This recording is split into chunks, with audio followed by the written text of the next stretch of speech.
Cade only makes $80 million less than Jason Tatum. Yeah, he's earned every bit of it. There you go. Yeah. There you go. But once again, I mean, you have to re-sign Cade to a max if you're the Pistons front office. Even if you're thinking about trading him down the road, you have to lock him up. Otherwise, he's not really an asset to begin with. Agreed. Yeah. So, I mean, to That me, was a no-brainer. To me, the Cade move really was just what you had to do, not necessarily what they want to do. I don't know that. I'm not behind that curtain. But to me, what they've done in the draft and leading up to this, they're showing that the urgency isn't to build around Cade now. And that's why they drafted a project instead of drafting a shooter immediately that could help. Do you see what he said, the kid? What's his name? Ron Holland? Ron Holland. He said, all I need is to tweak one thing, and I'm going to be one of the best shooters in the NBA. Yeah, your shot. Exactly. That's all you need to tweak. That's all Is your he does. whole damn shot. You know, the Pistons right now are a desperate team, and they're not making stupid moves. They're not taking huge swings. I liken it to exactly what Brad Campbell did when he came here. Brad Campbell. Oh, my bad. Brad Holmes came in here and he focused on the culture, which was clearly broken in Allen Park. He came in, he didn't go after these major free agents. He just got guys, and he kept getting guys that were going to establish a new tone here and a new culture, and that's what the Pistons were desperate for. They had no veteran leadership. They had a disinterested coach. They had a lot of money, and they were in a situation where they could have traded some of these guys away like Cade, where they could have made drastic moves in free agency, overpaid to get guys. Everything that they've done here is safe. Nothing is super long-term except for the guy, and people can ask, is this the guy or not? It doesn't matter whether he's the guy or not. He's the only guy here that we can get our hands on and keep our hands on. So I like everything that the Pistons have done right now. I think Bickerstaff is the perfect fit. He's chip on his shoulder. He's got the track record of developing young guys, and he's not Monty. He's totally excited to mold these young guys. So I'm really excited that this Piston team didn't overreact to how frustrated the fan base is. They're building culture first. The players will come after. I was excited like you. And then I read and heard Spenny talk last night on the heavyweights, and he kind of put it in perspective. Are they any better off now with their new coach, Bickerstaff, and their new players, Tobias Harris, and who else? Tim Hardaway Jr. Yeah. Are we better off with them? Big difference. Yeah, you're right. Big difference. Or are we better off with what we had last year? Bohan, Alec Burks, and the head coach, Monty Williams. They kind of traded those three for those three. I feel better for some reason. I don't know why, but are we any better off than we were? Well, it feels like all these guys want to be here now, and last year that may have not been the case, right? Bickerstaff, we didn't have to overpay him to get him here. He wanted a coaching job. He thinks he can get the job done. I actually love that signing because it didn't really cause an emotional reaction from anybody. Perfect fit. It was okay. This makes sense, right? Like, oh no, this is awful. We didn't get any of that. Yeah. We didn't get any of this is great either. It's right in the middle. It's kind of vanilla. It's where you need to be because I think everybody knows this is a good coach. Yeah. Is he great? We'll see. No, he's got a chance to prove he's great, but as of right now, he's a good coach. He's not a great one. So I'm comfortable with that. Tobias Harris electing to come back and sign the contract here. He wants to be here because that was the narrative with Monty, right? Like the guy didn't even want to be here, but how do you turn down $80 million? You don't. No. You come, sack it in for 1 year, blow up the whole franchise. Some people say he dumped. Money. Huh? Some people say he dumped. Yeah, he did. Yeah, he came here and he wanted to get fired. But that's the hiring process that was faulty, not Monty's fault. Like you got to acknowledge that in the hiring process. Like this guy really isn't. He doesn't want to be here. If we have to pay him this much, where's his love for the city? And that to me is what you brought up with a good point of Brad Holmes and Dan Campbell. They care about the city. They care 100%. About the fans. Monty didn't give a damn about the fans. He didn't give a damn about the city, and he hardly gave a damn about his players. He couldn't really recognize talent starting Killian Hayes over Jaden Ivey, and we could have the Ivey conversation all you want, but that shouldn't even be a conversation, no, it shouldn't. Right? Absolutely. Right. Killian can't even make his own damn Olympic team now, and he was starting over Ivey. So the fact that these guys want to be here at least shows me that they're going to give some heart. Yeah. For me, it's... you look on paper and it's not a big difference, but I think it's absolutely night and day. I differ on Monty Williams. Sure, he didn't really want to come here, but he still came and took a check. And I've never seen a more absent coach in my history of watching NBA basketball. You're watching your star get battered around and you sit, mum's a word, not saying a thing. You take a guy who was on his way to a first-team rookie placement in Asar Thompson, and then after the first month, you just completely destroy this guy's minutes. You destroy his confidence. Listen, coming into the beginning of last year, there was no dissent with our players. Everyone was absolutely happy to be in a Detroit Pistons uniform.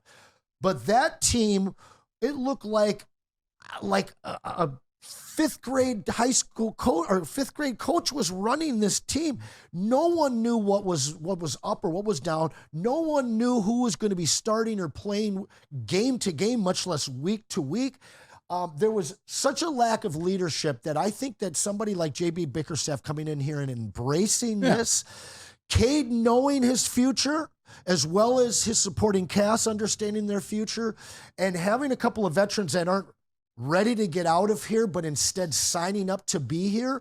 I think the culture alone, before you even bring in any of the play of these new players on the court, that is, into the equation, I think that they can double their wins just based on where their minds and emotions will be at, because the culture has shifted so much away from a guy that clearly didn't care about anything but his check. I mean, 28 wins should be attainable every year of existence if you're a Pistons franchise. So like 30 minimum. Yeah, saying they should double it, I think that's pretty clear. But to me, it just feels like there's an adult in the room now. Like it felt like the coach was running a kindergarten class with a bunch of young players just running around, not knowing where to put them, not knowing what to do them. Now it feels like they're in middle school, right? You got a guy, you got a teacher that you could respect. He could be, he could have a graduate degree, but he's electing to coach, to be at a middle school. And these kids are actually going to sit down and behave and listen a little.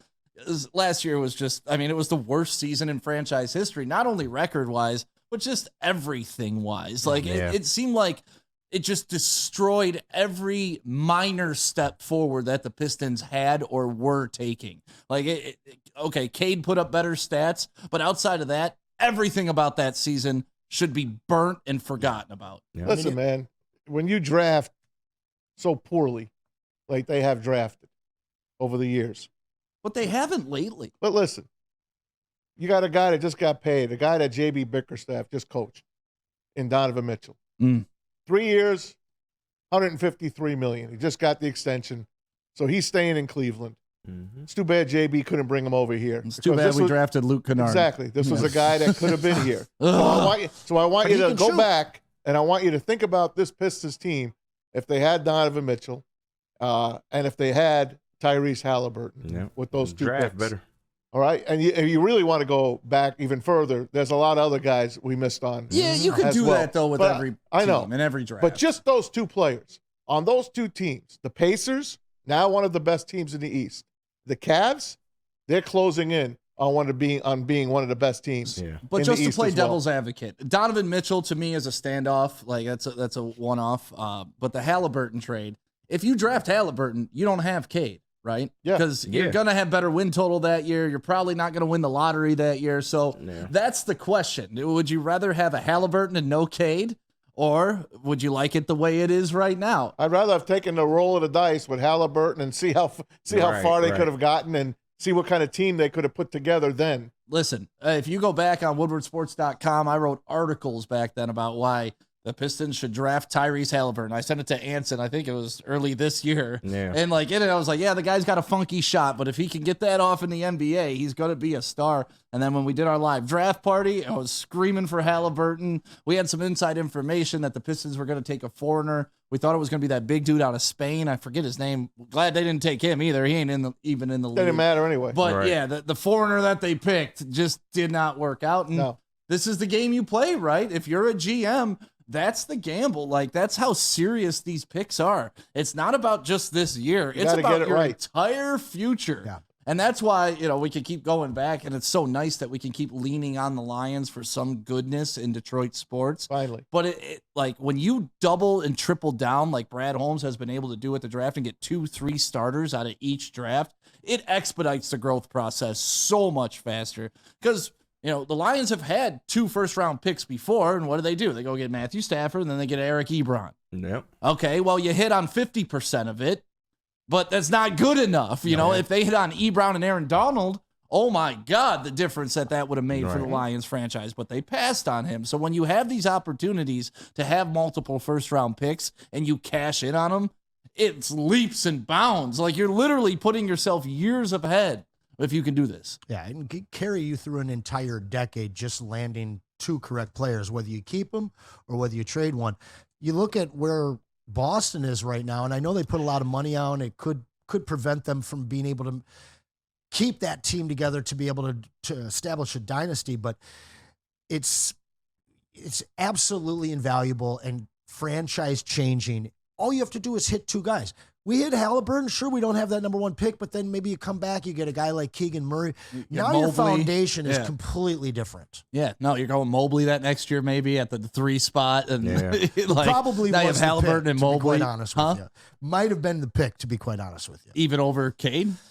It's hard to turn down a guy that can do what he can do at 6'11". That was, listen, of all years, that was a strong, like the top 5 picks were up for debate. It was Cade or Green, I think, for the team. Jalen Green. Jalen. And I did we not didn't want want Jalen that. Green. Cade's the better player. Cade is the better player from Jalen Green, but if you're looking at the bigs in that draft, if you wanted to go that route of guards, you got the right guard. Right. But if you're looking at forward and small forward position, they could have gone in opposite direction. Yeah. But one of those we are top where 3. we are. Yes, we are. This is where the Pistons are. Yeah. They lost James Wiseman today. I know you guys aren't too sad about that. What are they going to do? It's horrible. He signed with the Pacers 2 years. I like the kid. He was the number 1 pick of the Warriors. He couldn't get any playing time there. When he came here, I thought he was going to blossom. It just didn't happen. I believe he'll do great with Rick Carlisle and those guys in Indiana. Believe he'll do great? I do. Wise to me. Great in quotes. I think he'll great do. for I Wiseman. think he'll be better with the Pacers than he could have been with us. So he'll average 5 and 3. Yeah. I don't know. We'll see. I was hyped when the Pistons got Wiseman. Me too. I was like, okay, a lottery pick. I'm all about buying high talent low, and that's what they did. It you would have been better off with Sadiq Bey. With Bagley, Knox, probably would have been better off. Wiseman. Weren't they all the number 2 or 3 picks? At one point, our whole starting 5 was a top 5 pick, I believe, 2 years ago, and it still didn't work out because it just shows you talent is one thing. Being a team is so much different. It really is. And when you got guys that can click and play together, it's special. And